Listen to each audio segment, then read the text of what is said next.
আরে কি রান্না করেছো? কি রান্না করেছো? হ্যাঁ বলো। ভাত আর কি আছে? এটা কি? ও, ইটা মাছের তরকারি, শিমুল মাছ, ডাল, মাছের তরকারি। এটা কি আর মাছ? আর মাছ, শিমুল মাছ।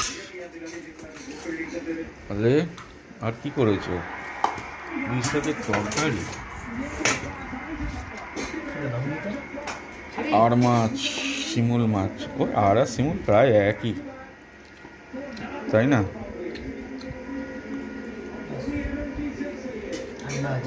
ভাই গাইস, দেখো তোমরা কে কে আর মাছ বা শিমুল মাছ খেতে ভালোবাসো একটু জানাবে কমেন্ট করে, শেয়ার করে দিলাম।